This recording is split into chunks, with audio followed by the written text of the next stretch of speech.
자, 오늘은 요한일서 3장 1절 이하의 말씀을 우리 함께 살펴보려고 합니다. 자, 먼저 이제 요한일서 3장의 구조를 또 우리가 살펴봐야 되는데, 이 구조를 살펴보기에 앞서서 요한일서 안에서 3장의 의미가 무엇인지, 또 전체 성경의 이야기 속에서 또 복음 안에서 3장의 의미가 무엇인지를 한번 좀 살펴보려고 합니다. 자, 일단 요한일서 안에서 여러분들이 잘 연결해서 기억하고 있어야 될 게 지난 시간부터 우리가 봤죠. 먼저 24절이에요. 그러니까 요한일서 2장 24절. 너희는 처음부터 들은 것을 너희 안에 거하게 하라. 처음부터 들은 것이 너희 안에 거하면 너희가 하나 아들의 안과 아버지의 안에 거하리라.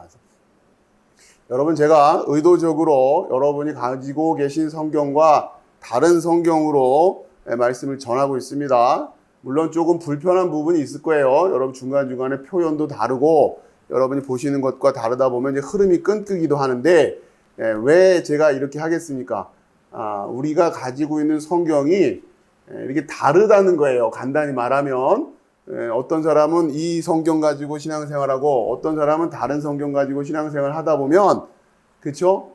분명히 여러분이 지금 같이 읽으면서도 부딪히는 부분들이 있잖아요. 그러니까 제가 이제 의도적으로 이렇게 진행하는 이유는 여러분이 보시면서 표현이 좀 다르거나 예전에는 이렇게 썼던 거를 요즘은 이렇게 쓰네, 이렇게 보시면서 그 의미가 무엇인지, 뭔가 어쨌든 바뀌었다는 얘기는 그 안에 뭐가 간단치 않다는 얘기가 있는 거잖아요. 그렇죠? 그러니 다시 한번 점검해보고 이걸 새롭게 바꾼 거란 말이에요. 그런 과정에서 문법적으로 새롭게 변화된 것도 있고, 어떤 경우는 오늘날 우리가 쓰는 말스럽게 바꾸느라고 바꾼 부분도 있는데, 그러다 보니까 오히려 바꾼 게 바꾸지 않으니만 못한 것들도 있어요. 이해되시죠? 그러니까 여러분, 아무튼 그런 의도를 가지고 제가 일부러 그렇게 하는 거니까 잘 이해하시기 바라겠어요. 앞으로 이제 뭐 다른 성경도 막 우리가 이제 넘나들면서 말씀을 좀 공부해야죠. 자, 그러니까 먼저 여러분이 기억을 하고 있어야 될 게 요한일서 안에서 요한일서 2장 24절이라고 했죠. 방금 읽은 것. 그리고 이것과 관련해서는 요한일서 3장 11절입니다. 그렇죠? 3장 11절은 우리가 서로 사랑할지니 이는 너희가 처음부터 들은 소식이라. 그러니까 지금 2장 24절과 3장 11절이 연결이 되어 있다고 하는 걸 아시겠죠? 처음부터 들은 걸 지켜라 라고 하셨잖아요. 그런데 그 처음부터 들은 것이 우리 안에 있어야 되는데, 우리 안에 있는 그 처음부터 들은 게 뭐냔 말이에요. 그게 11절에 나와 있잖아요. 그렇죠? 서로 사랑할지니. 자, 그러니까 물론 이 처음부터 들은 것이 의미가 무엇인지 다른 여러 가지 얘기를 할 수가 있어요. 그러니까 제가 보고 있는 성경도 옆에 보면은 주석이라고 해서 이렇게 설명이 있는 성경입니다. 거기에 보면 이렇게 돼 있단 말이에요. 처음부터 들은 것 해가지고 사도들의 증거로 전달된 예수 그리스도의 복음을 가리키는 말이다. 이렇게 돼 있어요. 처음부터 들은 것이. 틀린 말은 아니에요. 복음을 그렇죠. 그런데 보세요. 성경 안에 불과 멀리 떨어져 있지 않은 곳에 명백하게 서로 사랑할지니 이는 너희가 처음부터 들은 소식이다 라고 이렇게 딱 콕 해줬잖아요. 그렇잖아요. 이럴 때는 우리가 다른 얘기하면 안 돼요. 복음이란 말도 틀린 거 아니에요. 넓은 의미로 보면. 그럼 처음부터 들은 얘기 하나님 잘 믿으란 얘기는 틀린 얘기겠습니까? 그렇죠? 예. 그러니까 이렇게 신앙생활을 한다라는 게 문제라는 거예요.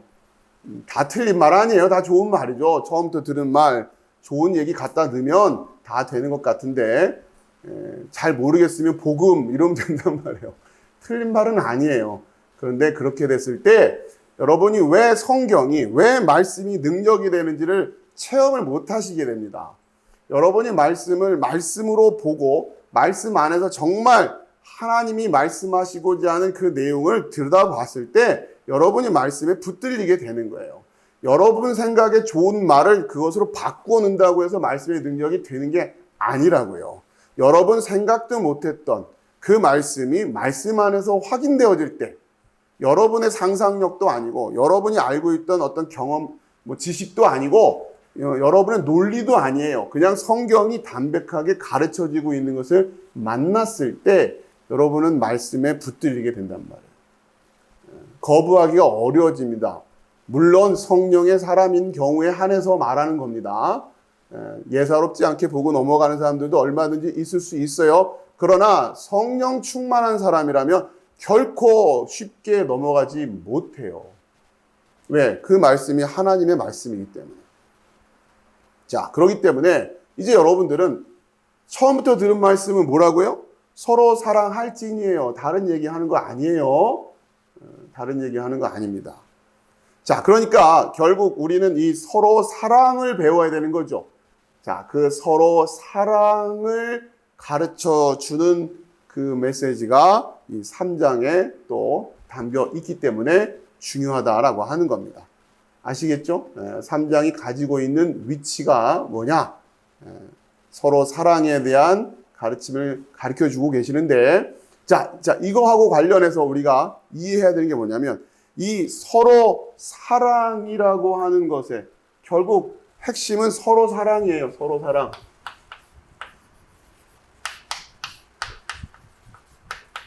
자, 이 서로 사랑에 원형이 있단 말이에요. 그 서로 사랑에 간단히 말하면 모대, 모범, 그게 있어요. 그게 바로 뭐냐면 아버지와 아들의 서로 사랑이었던 거예요. 이거는 창세 전에 있었던 사랑이에요. 이해되시죠? 예수님께서 요한복음 17장에 아버지와 함께했던 그 창세전 아버지와 함께했던 그 영광, 이런 말씀을 하신단 말이에요. 이거 창세전에 아버지와 아들의 사랑이었어요. 그러니까 이 아버지와 아들의 서로 사랑의 이 연결고리가 뭐였냐? 이게 성령이었죠. 아시겠습니까? 그러면서 아들은 아버지로부터 발생하시고 성령은 아버지와 아들로부터 발출하시고, 그렇죠? 그러니까 지난번에 우리 삼위일체 공부할 때 배운 내용이죠. 아들이라고 하는 이 삼위의 위격의 특징을 가리키는 표현이 뭐예요? 발생이란 말이에요. 그렇죠? 발생.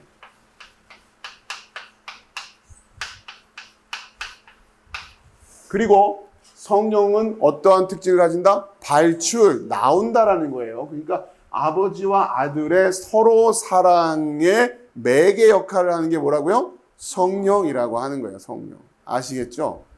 바로 그래서 우리가 삼위일체를 정확히 알아야 된다고 하는 겁니다. 이게 삼위일체의 원형이에요. 원형. 아시겠습니까? 이건 좀 지우고요. 자, 그 다음에 여러분이 이해하셔야 될 서로 사랑의 또 모습이 뭐냐면, 이 아들이 이제 어떻게 하셨어요? 이 아들이 오시죠. 그렇죠? 세상으로 오신단 말이에요. 아버지 보내심.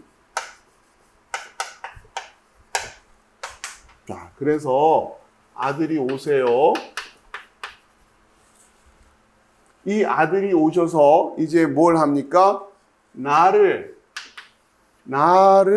사랑하시는 거예요. 그렇죠? 예. 그러니까 아들이 오셨을 때, 요 나는 죄인인 나죠. 그렇죠? 예. 죄인인 나란 말이에요. 그러니까 지금 아들이 오셔서 나를 사랑해 주세요. 자, 그리고는 내가 이제 이 아들이 누구인 줄 알고, 그 이웃인 줄 알고, 그렇죠? 그 이웃인 줄 알고 내가 아들을 사랑하는 거. 그렇죠? 자, 이 과정에서 또 역시 이 매개 역할을 하는 게 뭐라고요? 성령이란 말이에요. 성령. 아시겠죠?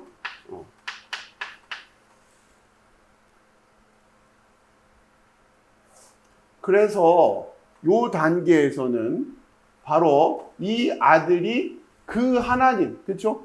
그 하나님 사랑, 이웃 사랑에서의 그 하나님이셨다라고 하는 그러면서 이웃사랑의 그 이웃이었다고 하는 거. 그러니까 이게 지금 여기서 성취가 된다고 하는 거였죠. 네, 여러분 그래서 내가 간단히 말하면 철수, 영이 하는 그 우리, 그렇죠? 우리 아무개 하는 그 사람들, 이 사람들이 바로 이 아들을 사랑하게 되는 거예요. 왜 아들을 사랑해? 이 아들이 나를 위해서 죽으셨고, 그렇죠? 부활하셨고. 자, 그러면 잘 보세요. 이게 다 서로 사랑의 원형이고, 그 아들이 이 땅에 오셔서 성취한 또 서로 사랑이고, 자, 이제 우리가 이렇게 아들을 사랑하게 된 우리를 이제는 뭐라고 부르냐? 그리스도인 이렇게 부르는 거죠. 그리고 교회론으로 이야기하면 이제 지체가 되는 겁니다. 그렇죠? 그럼 이 다음 단계 뭐가 되냐면 지체가 있어요. 그렇죠? 이제는 이때 나는 이렇게 얘기하는 게 아니에요. 그렇죠? 똑같은 철수인데 2단계의 철수와 2단계의 철수는 다른 철수예요. 그렇죠? 나는 죽고 요 철수는 죽고 이제 그리스도 안에서 사는 철수란 말이에요. 그러니까 여러분이 이 의미를 이해하고 이 변화가 있어야 되는 겁니다. 아시겠죠? 자, 그러면 요 지체는 어떻게 해요? 어디 안에 있는 겁니까? 그리스도. 그렇죠? 자, 지금 이제 혼란스러워하는 게 뭐냐면 서로 사랑하라고 할 때 그 서로 사랑하라고 이 서로 사랑은 이 그리스도 안에 있는 지체들 간의 서로 사랑이에요. 아시겠습니까? 그러면 또 마찬가지예요. 지체들 간의 서로 사랑은 또 무엇으로 매게 된다? 뭐로 매게 되겠어요? 성령이겠죠. 그렇죠? 여기도 성령이에요. 이 도식을 여러분 잘 이해하십시오. 자, 그러면 이제 많이 헷갈려하는 게 뭐냐면 이제 예수 믿고 구원받은 요 철수가 이제 뭐 하겠다고 그래요? 자꾸 밖에 나가서 사랑하겠다고 그런단 말이에요. 세상을 사랑하겠다고 한단 말이에요. 이해되시죠? 이게 미혹이란 말이에요. 뭔가 착한 일을 해서 이 세상에 있는 또 다른 철수 2, 철수 3들을 사랑하겠다고 하잖아요. 물론 이 세상 속에 있는 철수 2, 철수 3도 이 안으로 들어와야 됩니다. 그러니까 이 안으로 들어오는 방법도 성경이 가르쳐준 방법이어야 되는 거고 그 원리로 돼야 되는 거지 내가 그냥 은혜 받았다고 해서 소위 말하는 그런 식의 은혜 받았다고 해서 내가 이웃집 쫓아다니면서 뭘 한다고 해서 되는 게 아니란 말이에요. 잘 이해하시란 말이에요. 자, 세상은 자, 여러분 보세요. 13절 보세요. 요한일서 3장 13절. 형제들아, 세상이 너희를 미워하거든 이상히 여기지 말라. 아시겠죠? 세상은 어떻게 합니까? 세상은 너희라고 할 땐 이거죠, 이 전체. 이거를 다른 말로 교회라고 하기도 하고. 크게 보면 교회고. 여러분 한 분 한 분이 또 교회의 지체인 것이고. 그러니까 세상은 교회를 미워한다고 해도 되고, 세상은 그리스도를 미워한다고 해도 되고, 세상은 이렇게 그리스도의 지체가 된 여러분도 미워하게 된다라고 하는 거예요. 이해하시겠습니까? 그러니까 세상으로부터 세상으로부터 뭔가 이렇게 미움을 안 받으려고 하는 의도, 세상으로부터 인정을 받으려고 하는, 그래도 야 저만 하면 교회 다니는 사람 답다라고 하는 그거를 조심하라는 겁니다. 자, 그러면 이 세상은 어떻게 세상을 사랑하는 것은 요 단계에서 2단계에서 아들이 보내심을 받아서 아들이 십자가에 죽으시고 부활하심으로 세상을 사랑하는 일은 요 단계에서 성취가 된 거예요. 아시겠죠? 세상을 사랑하는 건 누가 하는 거예요? 아들이 하는 거예요. 하나님이 하는 거예요. 하나님이 세상을 이처럼 사랑하사 하시잖아요. 그렇죠? 그러니까 이미 이때 끝났어요. 세상 사랑은, 세상을 사랑해 주시는 건 끝났단 말이에요. 우리가 할 일은 그거 전하면 되는 거예요. 그거 전하면 된단 말. 그 복음을 듣고 그 영원히 반응하는 사람들만 교회로 오는 거예요. 뭔가 마음을 그냥 선물 공세를 해서 호감을 얻은 상태에서 촉촉해진다고 하죠. 예, 밭을 그렇게 갈아 놓은 다음에 뭘 심어도 심어야지 이런 식으로 얘기를 하는 분들이 계시단 말이에요. 아니에요. 이 서로 사랑, 그러니까 아들이 이 세상을 사랑하시는 방식과 이 세상 속에 있던 철수 영희가 그 아들을 사랑하는 방식도 온전히 뭐로만? 성령으로만 가능한 거예요. 성령으로만 그러니까 이게 성령으로 된 것인지 아닌지는 뭐로만 확인해야 된다? 복음으로만 확인하는 거예요. 복음을. 그 복음을 듣고 반응을 하는 자들만. 그러니까 여러분의 구원이 정말 온전한 성령에 의한 것이었는지, 내가 그것을 깨닫고 온전하게 이해하고 내가 성령으로 반응을 한 것인지를 확인하기 위해서 될 수 있으면 더 덕지덕지 붙어있는 선물꾸러미들을, 세상에 말하는 그 선물꾸러미들 더 없애야지 더 담백해지는 거란 말이에요. 이해하시겠어요? 이걸 미혹을 시키는 거죠. 이거를 전도를 열심히 한다라는 말로 둔갑을 시켜버리고, 물론 그 안에도, 여러분 잘 생각해 보세요. 이렇게 사람들이 전도를 받았는데 이 안에는 이미 성령으로 역사함을 받은 그 영혼들이 있겠죠. 복음이 전해집니다. 물론 경품도 같이 전해집니다. 전도잔치 하면서. 자, 그러면 이 사람은 이 복음 때문에 온 거고, 어떤 사람은 경품, 이게 구별이 안 되잖아요. 그렇죠? 물론 전도잔치 받아가지고 전도된 사람들이 다 틀렸다는 얘기가 아니에요. 이해하시겠죠? 무슨 말씀인지. 그런데 왜 교회가 자꾸 이렇게 스스로가 가라지를 섞으면서 스스로가 혼탁하게 만들어버리냔 말이에요. 무엇 때문에? 네? 왜 그렇게 많은 사람들이 전도잔치에 초청돼 와야 돼요? 무엇 때문에? 잘 들어보세요. 결국은 자기 자랑이에요. 우리 교회가 이만큼 전도했어요. 라는, 전도도 아니죠, 사실은. 정확히 말하면. 그게 아닐까요? 정말 전도를 원한다면 오히려 다른 모든 것들은, 세상으로부터의 것들은 다 배제하고, 나는 금과 은 내게 없다. 내게 가진 것은 예수 그리스도 그 이름밖에 없다. 그래도 그 이름 듣고 일어설래? 이게 전도예요. 이게 전도라고요. 그래야 무슨 일이 벌어져도 오직 하나님께만 영광이 될 거 아닙니까? 내가 한 거라곤 복음 전한 거밖에 없는데, 내가 한 거라곤 예수 이름 전한 거밖에 없는데 그들이 믿겠다고 나온단 말이에요. 그럴 때 하나님께 영광입니다. 할렐루야가 되는 거죠. 여러분 말 잘하려고 할 필요도 없어요. 여러분 말재주가 된단 말이에요. 그러면 뭘 설득을 잘할 필요도 없어요. 바울도 그러잖아요. 입술이 둔하다고.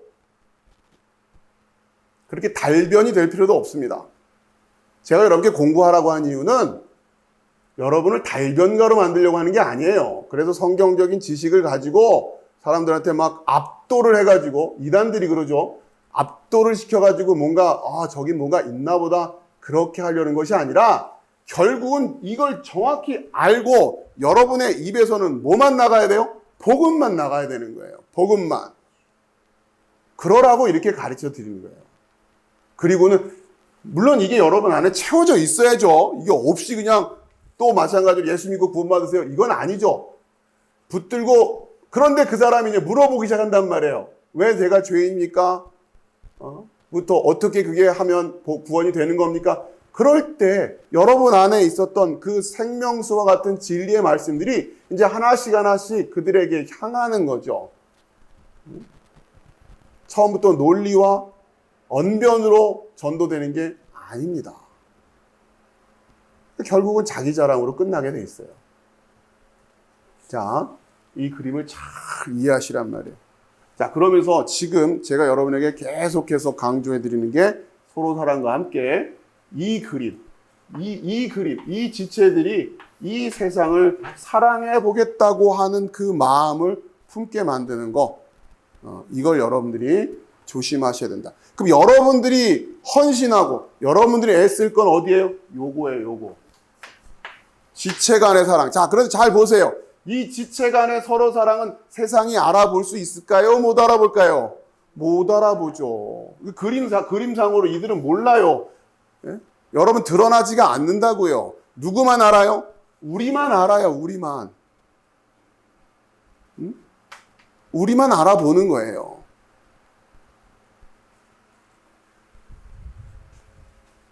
그러한 속성을 가지고 있다고요. 저 서로 사랑이. 그런데 교회에 뭔가 헌신을 했다라고 자랑을 하죠.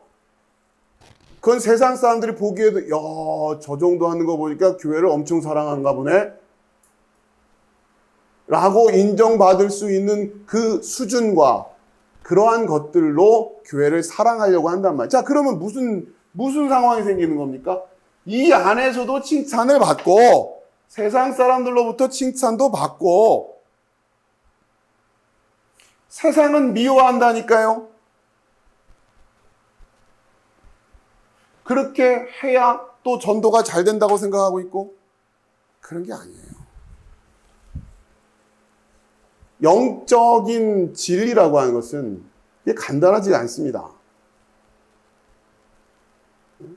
우리가 적어도 성경이 가르쳐주는 이 말씀이 생명이라고 할 땐 여러분 이 구조를 잘 이 구조부터 먼저 잘 이해하시라고요. 이게 어떤 의미를 가지고 있는 것이. 자, 이거 머릿속에 잘 기억을 하시고요. 그러면서 이 서로 사랑이라고, 그러니까 이 서로 사랑의 그 원리가 태초 창세 전부터 시작해서 예수님이 이 땅에 오시고 그리고 교회 안에서 그 서로 사랑이라고 하는 그 말씀이 지켜져 가고 있는 거예요. 그렇죠? 그 말씀이. 그러니까 그 말씀은 태초 전에부터 있었던 말씀이잖아요. 그렇죠? 잘 생각해 보세요. 서로 사랑이라고 하는 그 상황이라고 할까요? 그 서로 사랑이라고 하는 것은 태초 전에 성부, 성자, 성령 안에 있었던 그거잖아요. 그렇죠? 서로 사랑. 그것이 말씀이라고 해도 틀리지 않아요. 그것을 우리가 지금도 가지고 있는 거예요. 어디 안에서? 교회 안에서만. 교회 안에서 그 서로 사랑으로 그 말씀을 지키고 있는 거란 말이에요. 그게 말씀을 지킨다라고 하는 겁니다. 1차적으로는 그 말씀이 뭔지를 물리적으로 알아야 되는 거고. 자, 그 다음에 여러분이 그 방금 전에 설명드린 이 말씀과 더불어서 기억하고 계셔야 되는 것이, 자, 보세요. 하나님께서 요즘 창세기 공부 열심히 하시니까 천지창조를 하시고 우리 사람을 만드신 다음에 명령을 주시죠. 뭐라고요? 생육, 번성, 충만. 그렇죠? 정복하고 다스리라고. 몇 개예요? 네, 5개라고 느껴지시면 안 되고 하나예요. 하나. 그거 하나. 네, 그렇죠? 네, 생육, 번성, 충만. 그러니까 5개라고. 물론 기억하기 위해서 5개. 한데 그거는 하나님이 해라라고 하는, 해라, 생육, 번성, 충만해라. 그렇죠? 다스려라, 정복해라. 그 말씀을 주셨단 말이에요. 그렇죠? 이거 하나입니다. 하나. 자, 그 다음에 아담과 하가 에덴 동산에서, 그렇죠? 에덴 동산에서 하나님으로부터 법을 받아요. 몇 개를 받죠? 하나인가요? 2개예요. 먹어라, 먹지 말아라. 여러분들이 하나 하는 거는 이것만 늘 머릿속에 생각을 해서 그런 거예요. 먹어라와 먹지 말라 2개예요. 이해되시죠? 하나였어요, 처음엔. 그 다음에 먹어라와 먹지 말라. 그러니까 지금 여기에는 그냥 사람, 아담, 사람이라고 하는 그거만 있는 거예요. 그렇죠? 사람. 그렇죠? 여기에는 에덴 동산 아니라고 하는 곳에서는 여러분이 아담과 하와라고 하는, 그렇죠? 둘이 있는 거 아니에요. 그렇죠? 둘이 있단 말이에요. 자, 그것이 이제 모세가 출애굽을 통해서 광야에서 십계명을 받아요. 제가 답을 말씀드렸어요. 이 계명이 몇 개가 돼요? 아니 10개예요. 10개. 지금 10계명이라고 제가 해드렸잖아요. 여러분 상처받을까 봐. 난 왜 아는 게 하나도 없지 이럴까 봐. 10계명 어렵게 생각하지 마시고. 그러니까 이 안에 원리나 구조를 보면 2개고 하나다는 맞는데, 자, 이게 지금 10계명 10개란 말이에요. 10개. 자, 근데 이것이 시간이 지나면서 어떻게 됐어요? 엄청나게 늘어났죠? 율법이 수백 개란 말이에요. 수백 개. 그렇죠? 수백 개로 늘어났어요. 이게 이제 늘어나면서 소위 말하는 율법주의라고 하는 거예요. 율법주의라고 하는 것이 이제 점점 강해지게 되는 거죠. 잘 보세요. 하나였다가 2개였다가 10개였다가 어마무시하게 많아졌다가, 그렇죠? 그러니까 지금 유대인들이 사도 바울이 너희는 법을 자랑하면서 하나님 말씀 하나도 안 지키고 있지 이런단 말이에요. 유대인들이 자랑했던 이유가 뭐 율법을 가지고 있다고 자랑을 했어요. 우린 이런 법이 있어. 이런 법이 있어. 근데 바울이 뭐라고 그래요? 법만 많은 무하냐. 하나도 안 지키면서. 요즘 우리 사회가 이렇게 율법주의적인 사회로 흘러가고 있는 겁니다. 아주 저급한 사회로 흘러가고 있는 거예요. 점점.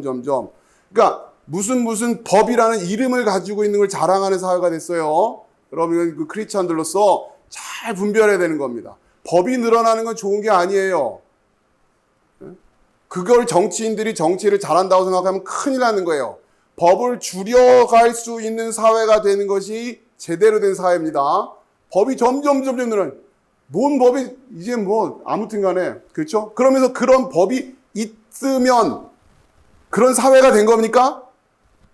네? 아니잖아요. 바울이 이야기하는 건 똑같은 거예요. 그런 제목만 있으면 뭐 무슨 법 하면 그 법 이름만 들여다보면 우리나라는 엄청나게 살기 좋은 나라인 것 같죠. 법 제목만 들여다보면. 아니에요. 자, 일단 거기까지만 하고, 자, 그러니까 그 법 자랑하는 사람들 조심해야 돼요. 모든 걸 다 법을 만들어서 해결하려고 하는 사람들. 뭐 지나가는 말이지만 너무도 이 율법주의적인, 그리고 예수님 당시에 바리새인들의 모습, 이런 것들이 지금 오늘날 사회가 너무도 유사하게 돌아가고 있기 때문에 그 어느 때보다 진짜 복음이 필요하고 진짜 교회가 서 있어야 된다고 하는 겁니다. 자, 그 다음에, 자, 이거를 다 이렇게 지금 되고 있는 상황에서 예수님이 오셔서 정리를 해주시죠. 이 모든 율법이 몇 개다? 2개다.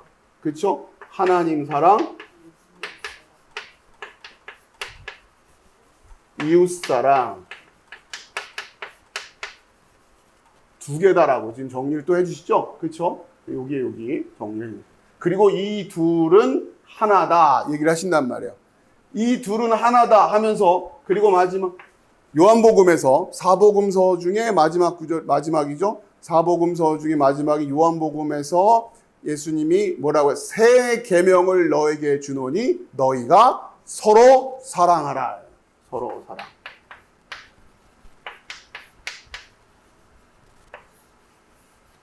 아시겠죠?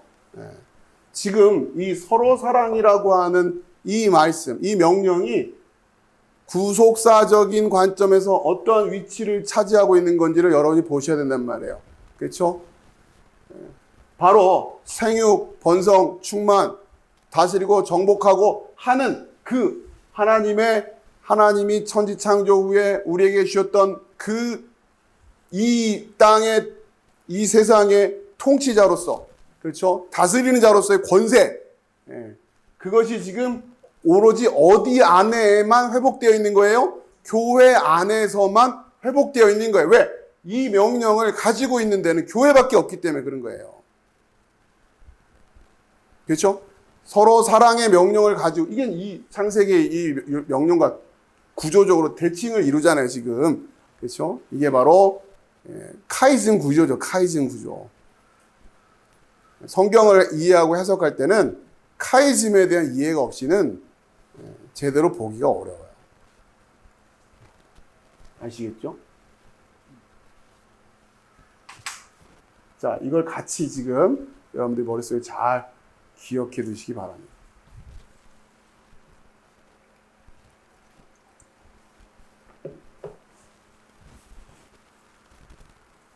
자, 그러면 이 서로 사랑이라고 하는 이 주제가 가지고 있는 의미,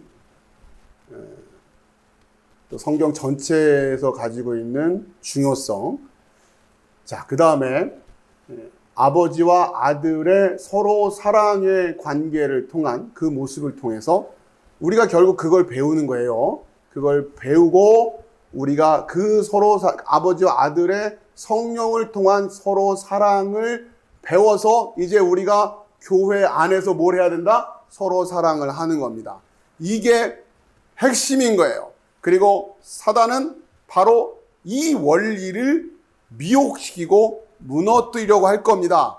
일단 이걸 모르면 뭐 모르는 거고, 서로 사랑이 뭔지 전혀 어떤 틀이 서 있지 않다고 하면 안 되는 거예요. 아시겠죠? 뭐 하나만 어그러뜨리면 다 끝나잖아요. 자, 이제 다시 본문으로 들어옵니다. 요한일서 3장 1절에서부터 24절까지 구조를 여러분이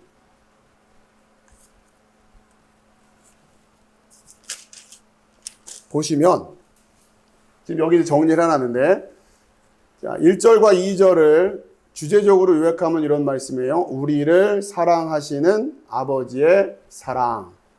또 16절, 우리를 사랑하시는 아들의 사랑. 그렇죠? 크게. 그 다음에 3절에서 15절은 바로 그 아버지의 사랑을 영향받은, 그렇죠? 그것을 알게 되고, 그렇죠? 우리가 그것을 이해하고 깨닫고 또 감동하게 된, 우리가 그 사랑을 통해 받게 되는 영향이. 또 16절에서 24절, 아들의 사랑 때문에 우리가 변화되는 것들이 있는 거예요. 그걸 통해서 우리가 영향을 받아요. 이렇게 3장을 통해서 아버지에게 변화받고 아들을 통해서 배우고 해서 이제 우리가 뭘 성취해 가는 거예요? 서로 사랑을 성취해 가는 거란 말이에요. 그러니까 결국 성경 안에서 특히 서신서를 말합니다. 로마서부터 시작해서 쭉 이어지는 이 서신서들은 어디에 초점을 두고 있냐면 결국 어떻게 우리가 서로 사랑할 거냐라고 하는데 초점이 맞춰져 있는 거예요. 그걸 설명하기 위해서 교리적인 논리도 필요한 것이고, 우리가 어떻게 구원받았다고 하는 것인지, 우리가 어떻게 의롭다고 할 수 있는 것인지, 율법을 지키고 안 지킨다고 하는 것이 어떤 의미가 있는 것인지, 복음의 본질이 무엇인지, 이런 설명들이 필요한 거였지 결국은 이것 때문이었단 말이에요. 자, 그러니까 이렇게 해서 우리가 그렇게 지체가 되었으니 이제 우리가 서로 사랑해야 되는데, 그 서로 사랑을 어떻게 해야 될 것이냐라고 하는 주제를 전하고 있는 것이 서신서들이란 말이에요.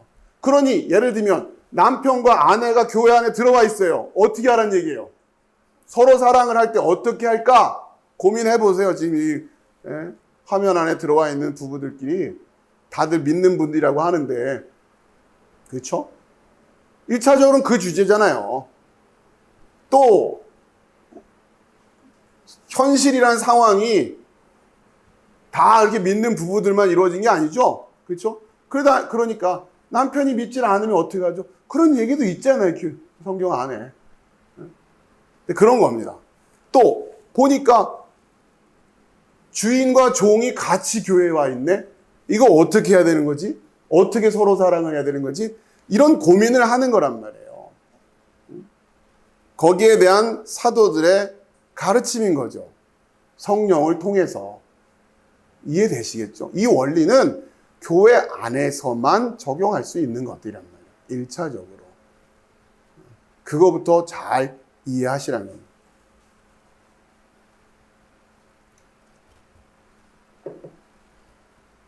자, 일단 구조가 이렇게 된다고 하는 것을 여러분이 이해하시고 한 절씩 먼저 우선 1절과 2절을 한번 보면요.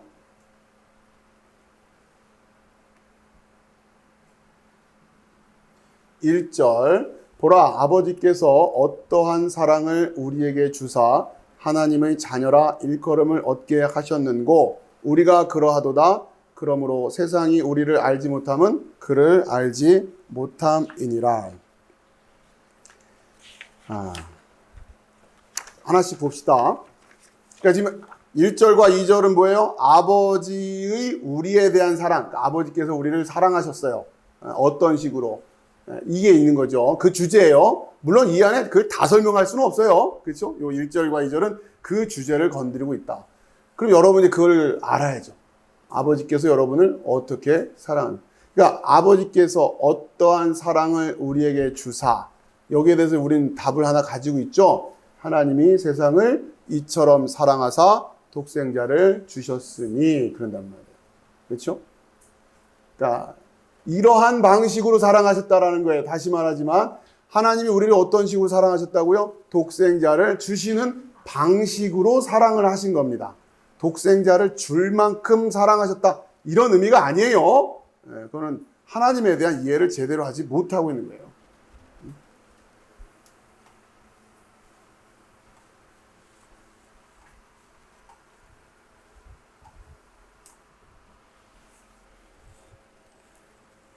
자, 하나님의 자녀라 일컬음을 얻게 하셨는고 하나님이 우리에게 사랑으로 독생자를 보내셨고 그리고 그를 믿는 자마다 하나님의 자녀가 되게끔 하시는 그 방식으로 우리를 사랑하셨단 말이에요. 그렇죠?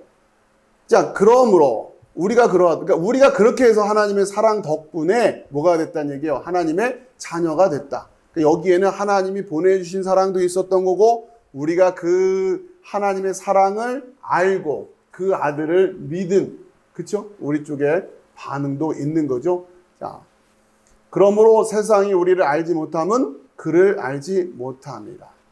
그러니까 세상은 우리를 몰라요. 여기서 이제 우리라고 하는 것은 이미 그리스도 안에서 하나 되어 있는 교회를 이야기하는 게 그렇죠? 세상은 우리를 알지도 못해요. 이유는 뭐냐? 교회를 모른다는 얘기예요.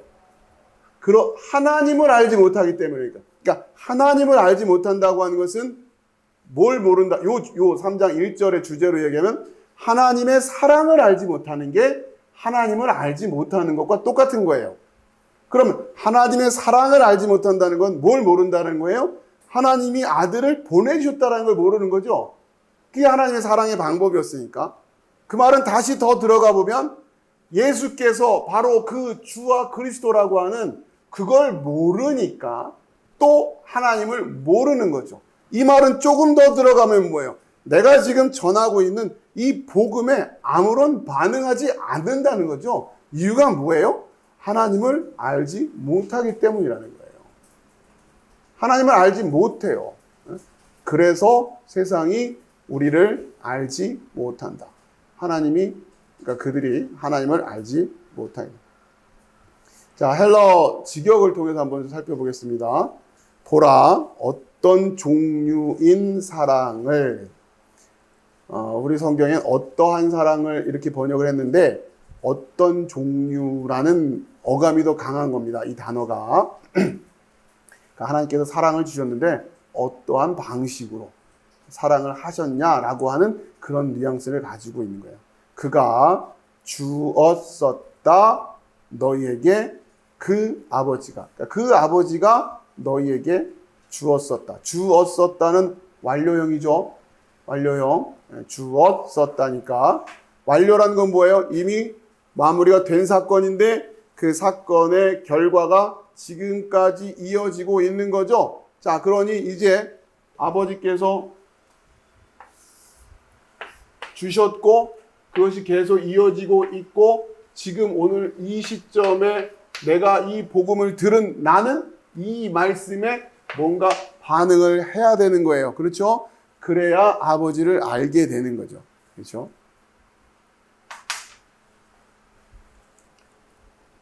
자, 왜 주었었냐? 자녀들이 하나님의 우리가 불리웠다면. 그러니까 지금 이 목적이라고 하는 혹은 결과로도 해석할 수 있는 자, 여기서 쓰이기 때문에 이제 가정법이 쓰입니다. 우리가 하나님의 자녀들로 그렇게 불리우게 하려고 또 그렇기 때문에 우리가 이렇게 불리울 수 있다라는 의미로도 가능하고 그리고 우리가 이다. 우리 성경에는 우리가 그러하도다 이렇게 되어 있는데 그리고 우리가 이다. 뭐라는 얘기야? 하나님의 자녀라는 거죠. 이게 현재 시제로 쓰였죠? 현재 시제. 이번에 또 여러분이 우리는 계속해서 앞으로도 그렇게 하나님의 자녀일 것이다. 그런 의미예요. 이것으로 인하여, 그러므로, 헬라어는 그러므로, 우리가 이제 그러므로 이렇게 번역이 되어 있지만 이것으로 인하여, 이것을 통해서 이럽니다. 그래서 이제 우리가 그렇게 된 거예요. 그러니까 그 사랑 덕분에 우리가 그리고 우리가 이다 이게 되는 거죠. 그 세상이 아니다. 그것이 알고 있다 우리를. 세상은 우리를 알고 있지 않아요. 이것도 현재 시제죠. 의미를 아시겠죠? 세상은 계속 우리를 몰라요. 왜냐하면 아니다. 그것이 알았다 그를. 그러니까 하나님을 알지 못하기 때문에 하나님을 알았던 적이 없어요. 알았다가 아니니까. 이거 과거시란 말이에요. 그러니까 부정과거. 그러니까 안 적이 없어요. 그러니 우리를 모르는 거다. 이런 얘기입니다.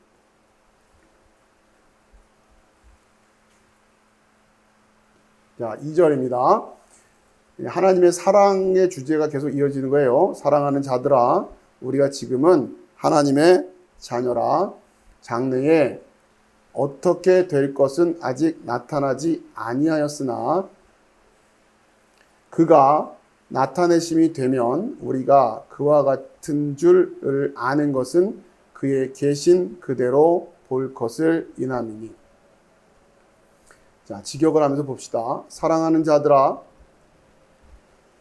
지금 자녀들 하나님의 우리는 이다. 우리는 지금 하나님의 자녀예요. 그렇죠? 현재 시제로서 하나님의 자녀예요. 계속 이어질 겁니다. 그리고 또 하나 우리가 알아야 될, 그러니까 여러분이 알아야 될 진리가 뭐냐면 우리가 하나님의 자녀이다라고 하는 거. 자, 그리고 하나 또 알아야 될 게 아직 그것이 나타내졌다. 무엇이? 우리가 일 것이다. 장차 우리가 일 것이다는 미래 시제예요. 우리가 장차 무엇일 것인지 그것이 나타내지지는 않았어요. 그러니까 하나가 남아 있는 거예요. 그렇죠? 장차 우리가 뭐가 된단 말이에요. 그건 지금 아직 우리에게 나타내지지는 않았어요. 하나님의 자녀라고 하는 것은 이제 불변이에요. 자, 이해되시죠? 우리가 이다. 현재 시제니까. 근데 이거 하나가 남아있다. 뭐가 또 있어요. 근데 그건 아직 나타내지지 않았어요. 자, 그런데 우리가 알았었다. 이것도 완료 시제예요. 그러나 알고 있어요. 그리고 그 알고 있는 것이 지금도 계속 우리에게는 이어지고 있어요. 뭘 알고 있냐? 만약 그것이 나타내졌다면, 자, 이때는 앞에 아직 나타내지 않은 거, 아직 나타내지 않고 그 우리가 일 것, 앞으로 장차 일 것, 자, 그것이 나타내진다면 이런 의미입니다. 그것이 나타내졌다면 같은 들이 그에게 우리가 일 것이다.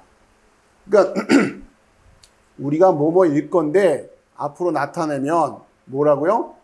같은 들이 그에게. 그 안에서 같다라고. 같은 형용사죠. 들이. 그렇죠? 그에게 역격이에요. 이건 그 안에라는 의미도 있을 수 있다 그랬어요. 그 안에서 우리가 다 같은 걸로 나타내지는 거, 요거는 아직 우리에게 나타내지지 않았어요. 이해되시죠? 무슨 말인지. 우리가 다 하나님의 자녀예요. 그런데 같은 걸로 나타내지지는 않았대. 자, 근데 왜냐하면 우리가 볼 것이다 그를 처럼 그가 이다. 장차 이제 될 것이 우리가 볼 것이다. 이것도 미래시죠. 볼 것이다 그를 왜 처럼 그가 이다. 그가 인 것처럼 우리도 그를 봤는데 그가 인 것 이것으로 보는 거죠. 봤는데 우리랑 같다는 얘기예요. 이게 엄청난 게 지금 하나 남아 있는 거죠. 이건 아직 우리에게 나타내어지지는 않았다라고 하는 거예요. 그렇죠? 그러니까 미래에 있을 일이 되는 거예요. 미래에 있을 일이니까 뭐가 됩니까? 소망이 되는 거죠. 요게 이제 소망이에요. 우리 크리스찬들이 서로 사랑하면서 소망을 품고 있는 게 뭐라고요? 장차 우리가 주님 봤을 때 그 모습이 나의 모습과 같다고 하는 거. 지금은 우리가 서로 다른 듯이 보이지만 우리에게 진리로 서 있는 건 뭐예요? 내가 하나님의 자녀다. 우리가 하나님의 자녀다. 이건 변함이 없어요. 자, 그런데 그분과 같은 모습이 된다고 하는. 자, 이게 지금 우리한테는 소망으로 남아있다. 자, 2절 잠깐 여러분이 묵상하시고요. 하나님의 사랑에 대한 주제를 살펴본 거예요. 좀 전까지. 그리고 그 사랑의 내용이 뭐였냐? 잘 정리를 해보십시오. 아버지께서 아들을 보내신 것. 그래서 그것을 믿고 하나님의 자녀가 된 것. 그렇죠? 그래서 우리에게 하나님의 자녀로서 소망을 품게 하신 것. 어떤 소망? 장차 봤을 때 똑같을 수 있는 그 소망을 가질 수 있는 이 모든 게 뭐 덕분이에요? 아버지의 사랑 덕분이었다. 덕분이다. 이렇게 지금 이야기를 하는 거죠. 이해되시죠? 자, 이제 이걸 깨달은, 이걸 이제 우리는 그리스도 안에서 어떠한 영향을 받게 되느냐. 이 진리가 우리에게 어떤 영향을 주느냐. 그 얘기입니다.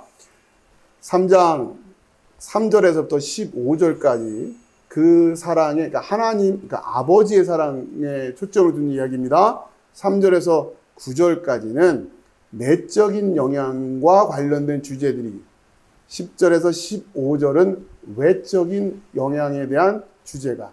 자, 그런데 좀 더 자세하게 말씀을 드리면 3절에서 9절까지는 내적인 거룩함이라고 하는. 그러니까 지금 아버지로 말미암아 그 아버지처럼인 것을 우리가 보게 될 텐데, 이해되시죠? 아버지처럼인 걸 우리가 장차 보게 될 텐데, 그 아버지처럼인 것이 내적 거룩함으로 우리 안에 우리에게 영향을 주게 돼 있다는 얘기예요. 그거를 그 소망을 가진 자들한테는 그냥 가만히 있게 되는 게 아니라 뭔가 우리로 하여금 소망을 품고 그 소망을 가진 자들에게는 반드시 이 내적인 영향을 받게 되고 외적인 영향을 받게 된다고 하는 거죠. 그렇죠?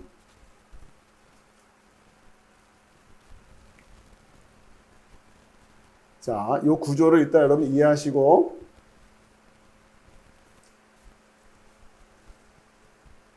자, 3절에서부터 9절까지 내적 영향의 측면을 좀 더 자세하게 봅시다. 우리가 내적으로 어떠한 영향을 받게 되느냐. 이게 아직 정리가 덜 되는, 내적, 그 제목엔 내적 깨끗함이라고 되어 있는데, 거룩함으로 바꾸세요. 지금. 깨끗함은 이 성경에 있는 이 표현을 제가 이제 점검하면서 다시 교정을 하는 거니까, 내적 깨끗함, 우리 성경은 깨끗함으로 되어 있는데, 정확하게는 거룩함입니다. 자, 한 절씩 보면서 말씀을 좀 나누죠. 3절 봅시다. 3장 3절입니다. 자, 3절 일단 말씀을 봅시다. 성경이에요. 주를 향하여 이 소망을 가진 자마다 그의 깨끗하심과 같이 자기를 깨끗하게 하느니라. 여기 이제 깨끗하심으로 번역된 단어가 거룩함이라고 번역을 해야 더 정확한 번역이 된다는 겁니다. 깨끗함보다는. 자, 그러니까 지금 3절에 주를 향하여 이 소망을 가진 자 할 때에 이 소망은 어떤 소망이겠어요? 장차 우리가 그분을 볼 때 그분처럼인 것이 우리가 똑같다고 하는 것을 보게 될 텐데, 그건 여러분이 알게 된 거죠? 그러면서 여러분이 소망을 갖게 되는, 어떤 소망? 그의 거룩하심과 같이 자기를 거룩하게 하려고 하는 소망을 갖게 됩니다. 이해되시죠? 하나님 하나님은 우리가 이런 거예요. 장차 하나님처럼 우리가 장차 하나님처럼인 것을 보게 될 거예요. 똑같은 걸 보게 될 거예요. 이게 지금 2절에서 말씀하고 있는 진리였어요. 왜? 우리가 하나님의 자녀이기 때문에. 자, 그러면 이것을 장차 이렇게 될 텐데, 이것이 우리에게 소망이 되는 거죠. 이 소망을 정말 소망으로 품은 사람들한테는 뭐가 있게 된다? 하나님의 거룩하심처럼 그냥 넉넉히 기다린다가 아니라 자신도 거룩해지려고 하더라라는 거예요. 그 거룩해지려고 한다라는 건 어디서? 지금. 그렇죠? 먼저 그의 나라와 그의 의를 구한다고 할 때에 우선순위, 우리가 오늘 바로 이 시간, 그렇죠? 그 거룩을 산다라고 하는 거예요. 지금 그렇게 우선순위로 그것을 살아내는 것이 우리가 하늘의 보물을 쌓는 것이고, 이해되시죠? 이거 한다는 얘기예요. 장차 그 소망을 가진 사람이 그 모습을 보면서 지금 그 모습처럼 나도 그러려고 하더라라고 하는 거예요. 이게 하나님을 알았다라고 하는 거란 말이에요. 하나님을 안 자는 이렇게 하게 돼 있다는 얘기예요. 이해되시죠? 이게 아니면 하나님 안 게 아니에요. 그냥 들은 거고, 그러니까 들은 게 아니에요. 들은 게 아니고, 들은 것도 아니고, 아무런 작용을 안 하는 거예요. 나한테는. 그 말씀이 나한테 아무런 작용을 안 한단 말이에요. 마치 뭐랑 똑같은 거예요? 처음부터 못 들은 사람이랑 아무런 관계가 없잖아요. 다를 게 없잖아요. 그렇죠? 그게 이제 장님이고 규모거리가 되는 거죠. 여러분, 이제 이 거룩의 주제는 그렇게 좀 이해하시기 바라요. 자, 그 다음에 이제 3절과, 그러니까 그의 거룩하심과 같이, 자기도 거룩하게 한다라고 하는 겁니다. 3절과 같이 연결해서 봐야 될 구절은 7절이에요. 이 표를 여러분 보실 때 항상 대칭적인 구절을 가지고 이해를 하시면 됩니다. 7절, 그러니까 내적으로 의를 행하는데, 7절 가서 볼까요? 우리 말씀. 자녀들아, 아무도 너희를 미혹하지 못하게 하라. 7절 앞에 이렇게 마이너스 부호처럼 생긴 거 있는 거는 7절 후반이라는 겁니다. 이건 앞쪽이고. 자, 지금부터 의를 행하는 자는 그의 의로우심과 같이 의롭고. 그렇죠? 그래서 그에게는 내적인 거룩함에 대한 영향을 받게 되는데, 3절에서는 그의 거룩하심처럼 자기도 거룩하게 하려고 하고, 그렇죠? 그 다음에 7절에서는 뭘 한다고요? 의를 행한다. 의를 행한다. 그리고 그의 거룩하심과 같이 그의 의로우심과 같이 요 옆에 써 있는 요걸 카도스라고 하는 건데, 요처럼 같이 이렇게 되는 거예요.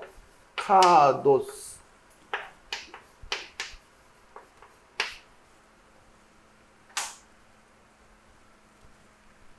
조금 구별하는 분들은 카토스 뭐 이렇게도 읽어요. 네, 편안하게 좀 하십시오. 일단은 카도스 요걸 좀 눈여겨 받으세요. 카도스라고.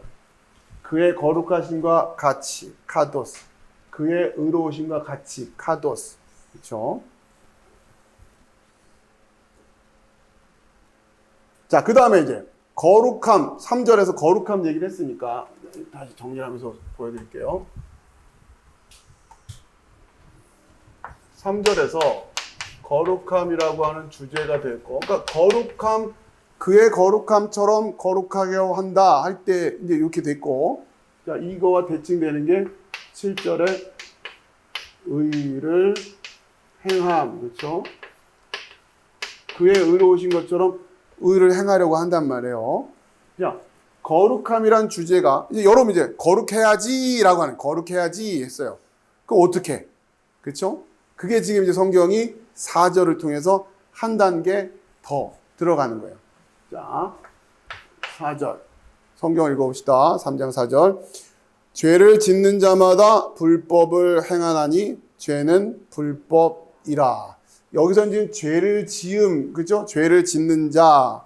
그러니까 죄를 짓는 자마다 불법을 행하는 건데 죄는 불법이다라고 해요. 결국 거룩함이라고 하는 이 말씀이 여러분에게 진리로 성취되기 위해선 또 알고 있어야 될 진리가 뭐예요? 죄와 관련된 얘기를 하는 거예요. 죄가 뭐냐를 알아야 돼요. 그렇죠? 그러면 첫 번째 죄의 4절에서 우리에게 가르쳐 주는 것은 죄의 속성이라고 합니다. 죄가 뭐냐? 법 없음. 우리 성경에 불법이라고 되어 있는데 불법보다는 법 없음이라고 하는 표현이 더 정확한 번역이라고 생각하시면 됩니다. 불법이라는 것보다 법이 없는 거예요. 아예 무법하다. 무법. 그러니까 왜 무슨 차이가 있냐면 불법이란 개념은 적어도 내가 법을 어겼다라는 건 아는 거 아니에요. 이해되시죠? 그런데 아예 법 없는 자는 이건 뭐 어떻게 뭘 설명할 방법이 없어요. 뭐가 문제가 됐다고 하는 죄라고 하는 것은 법 없음, 뿌리가 그렇게 된다. 이해하시면 됩니다. 자, 그 다음에 이 죄와 관련된 주제가 그 뒤쪽에 대칭을 이루는 8절에서도 또 똑같이 주제가 이어져요. 8절. 이렇게 쓰는 거는 8절 전반부, 이렇게 상반, 죄의 기원. 8절 읽어봅시다. 죄를 짓는 자는 마귀에게 속하나니 마귀는 처음부터 범죄함이라. 여기까지. 그러니까 죄의 기원이 뭐냐? 죄의 기원. 왜 법 없음이냐? 죄의 기원. 이게 마귀가 하는 일이다. 마귀가 하는 일. 마귀에게 속하나니. 그러니까 죄를 짓는 자라고 하는. 죄를 짓는다, 법 없음이라는 그 죄의 기원은 마귀. 마귀가 하는 일이 뭐라고요? 속이는 일. 그렇죠?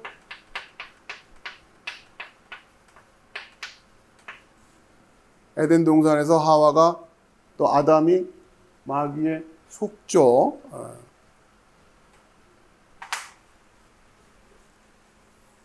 자, 그 다음에 5절. 지금 우리가 지금 문제가 뭐였어요?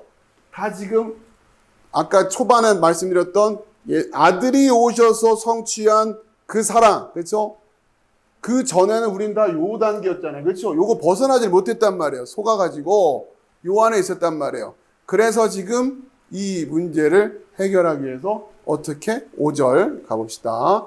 그가 우리 죄를 없이 하려고 나타내신 바 된 것을 너희가 안 하니 그에게는 죄가 없느니라. 그래서 아들이 오신 거예요. 그렇죠?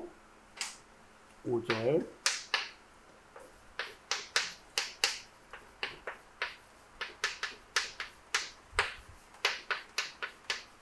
그렇죠? 아들이 왜 오셨느냐? 뭐 하려고요? 이유죠, 이유. 우리 죄를 없이 하려고. 우리 죄를 없이 하려고. 그러니까 그 우리 죄를 없애게 한다는 얘기는 이런 포괄적인 얘기가 다 있는 거예요. 그렇죠? 법이 없던 자들에게 법을 주세요. 오직 믿음으로 구원받는다 이런 거 아닙니다. 그 의미를 잘 이해하셔야만. 예수님이 오셔가지고 법을 주고 가셨잖아요. 무슨 법을 주셨어요? 서로 사랑하라. 서로 사랑하라. 그렇죠? 태초에 천지창조 하시고 나서 우리 인간을 만드신 다음에 법이 없습니까? 아니잖아요. 아까 봤잖아요. 법을 주셨잖아요. 해라라는 법이 있잖아요. 해라. 그죠? 해라. 그러니까 우리에게도 그 해라. 뭘 해야 된단 말이에요. 해야 된다면. 해야 돼요. 법 없음이 아니기 때문에 이것도 참 그 종교개혁 과정에서 이 그 캐톨릭의 거대한 그 율법주의적인 교리와 투쟁을 하는 과정에서 지나치게 이신칭이라고 하는 주제가 강조되다 보니까 이 구원의 여정 속에 행함이라고 하는 주제를 너무 이상하게 왜곡을 시켜놔서 어쩔 수 없이 너무 지나친 세력과 싸우다 보면 한쪽으로 극단적으로 또 그렇게 안 하고는 뭐 안 되잖아요. 설명이 안 되니까 종교개혁의 과정에서 너무 이쪽으로 기울어져 있는 것을 되돌리려면 여기 못지않게 뭔가 극단적인 얘기를 하지 않고는 이게 안 된단 말이에요. 그러다 보니 이신칭이라고 하는 것을 또 지나치게 강조하는 가운데 뭐가 놓쳐진 거예요.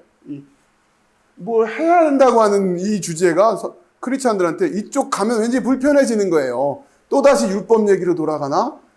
오직 믿음으로 구원받는 건데 그러면서 근데 또 아니지 그래도 뭘 해야지 하는 사람들은 자꾸 또 엉뚱하게 세상을 사랑하는 쪽으로 행하겠다고 또 막 한단 말이에요. 이게 뒤죽박죽 되는 거예요. 자, 잘 세워가십시오. 우리는 다시 법 있는 자들이 돼야 되는 겁니다. 여러분 법이 있어야 돼요. 그게 뭐냐? 서로 사랑이라. 자, 8절 다시. 하나님의 아들이 나타나신 것은 마귀의 일을 멸하려 하심이니라. 자, 여기서 지금 8절 그렇죠? 이렇게 해야죠. 이렇게. 자, 후반절에 보면은 아들이 또 나타나신 이유가 나죠. 아들의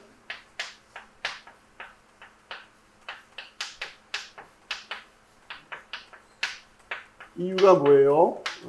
마귀의 일을 멸하려고 하죠. 그렇죠? 마귀의 일을 멸하. 마귀의 일이라고 하는 것이 뭐냐? 그러니까 이걸 같이 대칭으로 이해하셔야 되는 거예요. 마귀는 그러니까 결국 법 없게 만드는 게 마귀가 하는 일이에요. 그렇죠? 요 단락에서 보면 그렇다는 얘기예요. 여러분이 이렇게 성경을 하나하나 세워가시는 법이 없게 만드는 게 마귀가 하는 일이란 말이에요. 그러면서 아들의 나타난 이슈는 이 법을 세우는 일이겠죠. 그렇죠? 법을 세우는 일. 자, 그런데 여기서 조심해야 될 게, 그러니까 법을 세운다고 하면 또 막 법 주렁주렁 이게 아니죠. 그렇죠?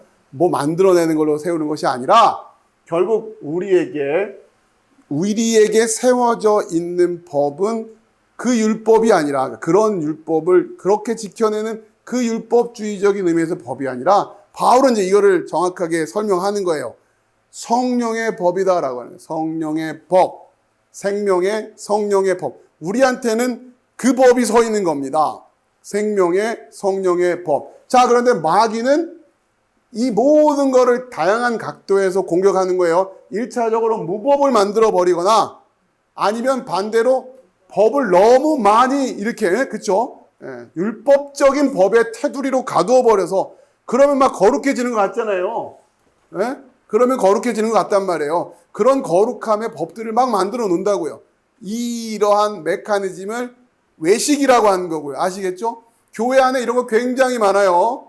뭘 어떻게 하면 그런 식으로 규정에는 그걸 그대로 하면 거룩해진 줄 알게끔 만들어 놓은, 이렇게 마귀는 또 그렇게 만들어 놔요. 이해되시죠? 자, 아무튼 이 모든 마귀의 일들을 예수님께서 패하시려고 오신 거예요. 그래서 우리가 거룩해지고 의를 행할 수 있게 되게 하기 위해서 주님이 오셨다라는 거예요. 자, 그 다음에 이제 6절 읽어봅시다. 성경을 읽어야죠. 6절. 그 안에 거하는 자마다 범죄하지 아니하나니 범죄하는 자마다 그를 보지도 못하였고 그를 알지도 못하였느니라. 자, 그 안에 거하는 자마다, 그렇죠? 그러니까 지금 주님, 하나님 안에 거하는 자, 하나님 안에 거하는지를 어떻게 확인할 거냐라는 주제예요. 어떻게 한다고요? 그 안에 거하는 자마다 범죄하지 않는다. 자, 그럼 범죄하지 않으려면 우리에게 필요한 건 뭐예요? 법이 있어야 돼요. 그렇죠? 그런데 이 법이 무슨 법으로 바뀌어야 돼요? 생명의, 성령의 법으로 바뀌어야 되는 거고요.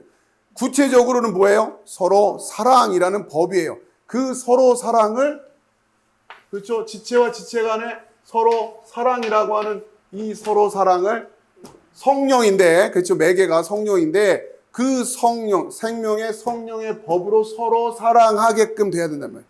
아시겠죠? 자, 그래야 우리가 주님 안에 거하는 확인할 수 있다라고 해요. 자, 그 다음에 9절로 넘어가요. 하나님께로서 난 자마다 죄를 짓지 아니하나니 하나님의 씨가 그의 속에 거하며 저도 범죄하지 못하는 것은 하나님께로서 났음이라. 하나님께로서 난 자라고 하는 것이 헬라어로 가면 발생입니다. 발생. 아들의 용어예요. 그렇죠? 아시겠죠? 자, 그래서 9절. 그 안에 거하는지는 어떻게 확인할 거냐? 또 그 아들이라고 하는 이 주제가 지금 6절과 9절이 대칭을 하고 있어요. 어떻게 확인한다고요? 범죄하지 않는다. 간단히 말하면.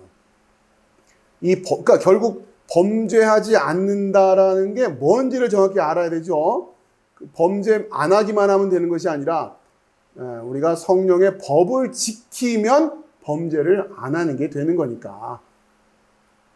자, 그 다음에 이 전체적인 메시지에서 중심을 차지하는 7절이 미혹을 경계하는 거예요.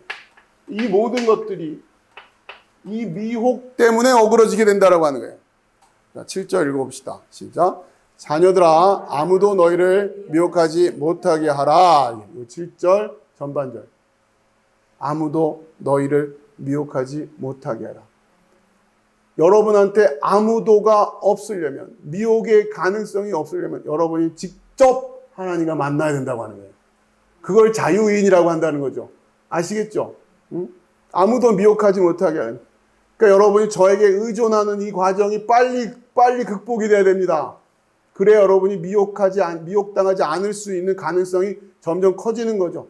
교회는 그렇게 성인들을 만들어내야 되는 거예요. 성인들을. 계속 담임 목사 의지하고 의존하고 그 설교 들으면서 그냥 맥없이 앉아서 설교만 듣는 게 신앙생활인 줄 알고 있는, 그렇게 해도 되는 게 아니란 말이에요.